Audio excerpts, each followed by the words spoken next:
अगर सड़कें खामोश हो गई तो सदन आवारा हो जाएगी और टाइगर की दहाड़ से पूरा का पूरा विधानसभा कांप गया।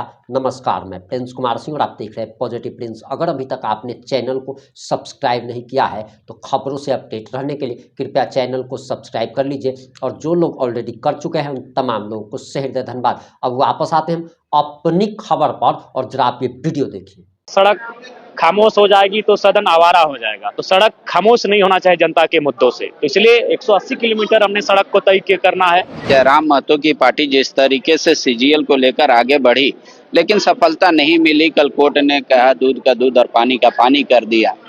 हेमंत सोरेन सीना ठोक कर कह रहे हैं कि अफवाह गिरोह का सदस्य लोग ये सब कर रहा था। आगे जयराम महतो क्या स्टूडेंट के साथ उतनी ही ताकत से हैं जितना पहले कहते थे स्टूडेंट उतना ही भरोसा करे जयराम महतो अकेला पड़ रहा है, इसलिए आज उसके साथ ये व्यवहार हो रहा है। तो समझते हैं बाबूलाल जी ने प्रेस कॉन्फ्रेंस करके पूरा धनबाद एरिया का एक लिस्ट जारी कर दिया, लंबा लिस्ट। लेकिन आप उस लिस्ट से बहुत ज्यादा इत्तेफाक नहीं रखते, क्यों? बीजेपी के भी लोग कोयला चोरी। यार सवाल ही नहीं, गजब हाल है, सवाल ही नहीं है उनके बिना।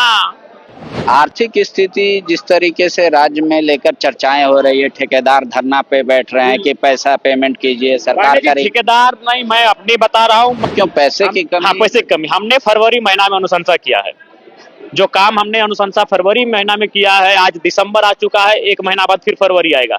अगर साल भर हो जाए, अगर जो विधायक अनुशंसा की, अगर उन कार्यों का क्रियान्वयन नहीं हो पाएगा। पद यात्रा पर है, 180 किलोमीटर बहुत होता है, क्यों इतना लंबा ठान लिया संकल्प? चूंकि उस बैठक का जो नेतृत्व कर रहे थे हमारे पार्टी के नेतागण, उनका ये निर्णय था। मैंने बस चूंकि हम उपस्थित नहीं थे, मेरा कार्य था, हम बाहर थे, तो उन्होंने कहा कि हम लोग हजारीबाग होते हुए जाएंगे। तो हम बोले ठीक है, जैसा आप लोग का निर्णय लगे। अब उद्देश्य क्या है? उद्देश्य यही है कि लोकतंत्र का असल अर्थ है कि जनता के मुद्दे सड़क और सदन हर जगह दिखने चाहिए। अगर सड़क, वो कहते थे ना, किसी ने कहा था कि अगर सड़क खामोश हो जाएगी तो सदन आवारा हो जाएगा। तो सड़क खामोश नहीं होना चाहिए जनता के मुद्दों से, तो इसलिए 180 किलोमीटर हमने सड़क को तय करना है, और उन मुद्दों के साथ हमें सदन तक आना है, विधानसभा तक आना है, राजधानी तक आना है।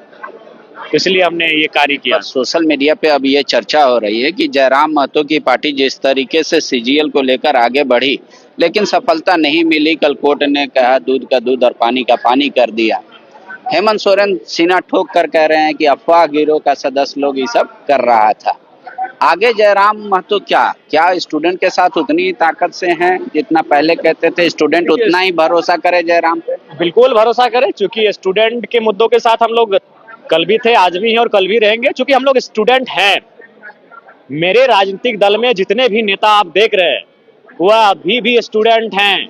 महज 7 दिन पहले हमारे पार्टी के हजारीबाग प्रत्याशी को डॉक्टरेट की उपाधि मिली है। कुछ दिनों बाद हम भी उसी कतार में खड़े होंगे। हमारे कई ऐसे लीडर हैं जो एलएलबी कंप्लीट करने वाले हैं, जो मास्टर्स कंप्लीट करने वाले हैं, जो ग्रेजुएट कंप्लीट करने वाले हैं। तो अगर आज के डेट में बात करी जाए तो सबसे ज्यादा स्टूडेंट हमारे ही पार्टी में है। जो लीडर, कोर्ट का फैसला से लग नहीं रहा है कि जयराम महतो का जो नेतृत्व छात्रों पर है उसमें थोड़ा भरोसे में कमी आएगी? नहीं, कमी नहीं आएगी, क्योंकि छात्र भी जानते हैं कि जयराम महतो इकलौते पार्टी के विधायक हैं। दूसरी बात, ये जिस तरीके से पॉलिटिक्स कर रहे हैं, लोगों खासकर जो स्थापित नेता है उनकी नाराजगी है। तो कहीं ना कहीं वो चाहते हैं कि हमारी पॉलिटिक्स दूर तक ना जाए। तो राज्य के युवा समझदार हैं, वो चीजों को समझते हैं कि जयराम महतो अकेला पड़ रहा है, इसलिए आज उसके साथ ये व्यवहार हो रहा है। तो समझते हैं। बाबूलाल जी ने प्रेस कॉन्फ्रेंस करके पूरा धनबाद एरिया का एक लिस्ट जारी कर दिया, लंबा लिस्ट। लेकिन आप उस लिस्ट से बहुत ज्यादा इत्तेफाक नहीं रखते, क्यों? देखिए, लिस्ट में ठीक है, बाबूलाल मरांडी जी एक गंभीर व्यक्ति है, मैं मानता हूं, उनका सम्मान करता हूं, लेकिन वही निष्पक्ष नहीं है। वो अपने लोगों का नाम नहीं गिनाया जो उनके राजनीतिक दल से है। मतलब बीजेपी के भी लोग कोयला चोरी। यार सवाल ही नहीं, गजब हाल है, सवाल ही नहीं है उनके बिना। कोयला सेंट्रल का विषय है और राज्य का भी विषय है। उनकी सेंट्रल में सरकार है, उनके नेता सेंट्रल का ध्वस्त देते हैं और कोयला का काम करते हैं। कौन कौन नेता है वैसे? आप लिस्ट जारी कर सकते हैं, इसमें क्या है? बिल्कुल जारी करेंगे, अभी हम लोग का समय है। प्लस हम लोग अभी लिस्ट तैयार कर रहे हैं, एकदम फ्रेश लिस्ट तैयार कर रहे हैं और जरूर जारी करेंगे। तो बाबूलाल मरांडी जी को भी हम लिस्ट दे देंगे, वो जारी करे। अब बहुत खुशी की बात होगी, लेकिन एक तरफा ना करें। जितना वो लिस्ट जारी किया उससे आप संतुष्ट? हाँ, संतुष्ट है। ऐसा उन क्षेत्रों में काम हो रहा है, ये सच्चाई है।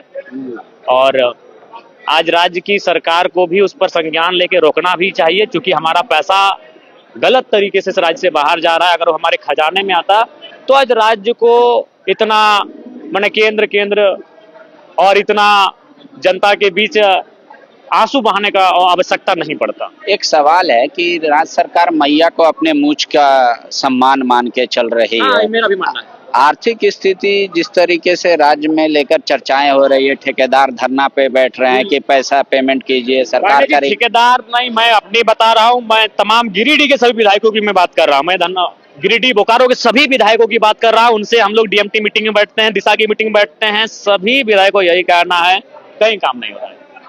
क्यों? पैसे की कमी? हाँ, पैसे की कमी। हमने फरवरी महीना में अनुशंसा किया है, जो काम हमने अनुशंसा फरवरी महीना में किया है, आज दिसंबर आ चुका है, 1 महीना बाद फिर फरवरी आएगा। अगर साल भर हो जाए, अगर जो विधायकगण अनुशंसा किए, अगर उन कार्यों का क्रियान्वयन नहीं हो पाएगा तो फिर समय से परे। तो आर्थिक स्थिति ऐसी क्यों कमजोर हुई? सिर्फ मैया एक कारण हो सकता है? 2500 करोड़ रुपया से भी तो अब घट गया, कितना का नाम कट गया, तो इतना पैसा तो कई कारण है, हमें लगता है कई कारण है। उनमें एक कारण यह भी है कि केंद्र का अंश नहीं मिल रहा है। तो केंद्र कह रही है कि आप अपना जो ग्रांट मार्जिन ग्रांट है वो नहीं दे रहे हैं। कई जगह एनओसी का लफड़ा है, कई जगह केंद्र को ये रिपोर्ट सही से सबमिट नहीं कर रहे हैं। देखिए, इसीलिए हमें लगता है अगर राजहित की बात करें, राज्य की जनता के हित की बात करें, तो आपसी टिक्का टिप्पणी, प्रतिक्रिया, कटाक्ष छोड़कर सर्वदलीय बैठक में इन बातों को रखना चाहिए। माननीय मुख्यमंत्री को विशेषकर ऑपोजिशन वालों के साथ बैठना चाहिए, क्योंकि ऑपोजिशन की सरकार केंद्र में है और उन्हें समन्वय स्थापित करना चाहिए। यहाँ राग द्वेष को भुलाकर, क्योंकि राज्य की गति रुकी है, विकास के कार्य रुके हैं, ये माननीय मुख्यमंत्री जी को प्रयास करना चाहिए। सड़क खामोश हो जाएगी तो सदन आवारा हो जाएगा, तो सड़क खामोश नहीं होना चाहिए जनता के मुद्दों से। तो इसलिए 180 किलोमीटर हमने सड़क को तय करना है। जयराम महतो की पार्टी जिस तरीके से सीजीएल को लेकर आगे बढ़ी, लेकिन सफलता नहीं मिली। कल कोर्ट ने कहा दूध का दूध और पानी का पानी कर दिया। हेमंत सोरेन सीना ठोक कर कह रहे हैं कि अफवाह गिरोह का सदस्य लोग ये सब कर रहा था। आगे जयराम महतो क्या स्टूडेंट के साथ उतनी ही ताकत से हैं जितना पहले कहते थे? स्टूडेंट उतना ही भरोसा करे जयराम महतो अकेला पड़ रहा है, इसलिए आज उसके साथ ये व्यवहार हो रहा है, तो समझते हैं। बाबूलाल जी ने प्रेस कॉन्फ्रेंस करके पूरा धनबाद एरिया का एक लिस्ट जारी कर दिया, लंबा लिस्ट। लेकिन आप उस लिस्ट से बहुत ज्यादा इत्तेफाक नहीं रखते, क्यों? बीजेपी के भी लोग कोयला चोरी। यार सवाल ही नहीं, गजब हाल है। आपने टाइगर का पूरा बयान सुन लिया होगा। अब आप जो भी टाइगर के बयान पर अपनी प्रतिक्रिया देना चाहे, कमेंट बॉक्स में लिखना ना भूलें। जुड़े रहें हमारे साथ। जय हिंद, जय भारत।